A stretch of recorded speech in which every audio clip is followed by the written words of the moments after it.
பாகம் 4 the proof. 18 சித்தர்கள்ல ஒருத்தரான கெடமைன்றவரு அவரோட ஜென்ம விமோச்சனத்தை கிரியாயோகா மூலியமாகவும் பிராணாயாமம் மூலியமாகவும் மாயவரன்ற ஊர்ல அடைஞ்சிருக்காரு.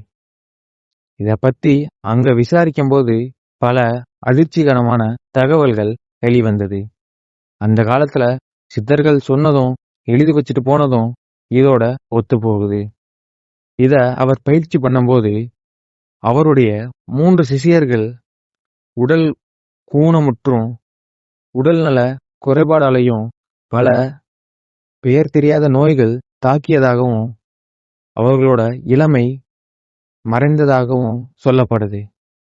இது அந்த காலத்துல வாய்மொழியா சொல்லப்பட்டாலும் இந்த காலத்துல அறிவியல் முறையா நிரூபிக்கப்பட்ட ஒரு ப்ரூஃபும் இருக்கு.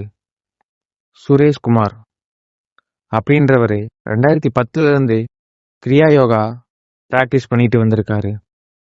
45 வயசான அவரு தினமும் 6 மணி நேரம் இந்த பயிற்சிய பண்ணுவாரு.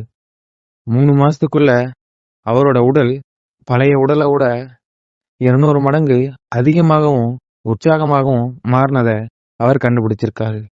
அது போக அவரோட கூந்தல் இன்னும் கருமையாகவும் அவரோட உடல் தோல் சுருக்கங்கள் மறைந்து போனதையும் அவர் 10 வயது இளமையாக உணர்ந்ததையும் இதுல குறிப்பிட்டிருக்காரு.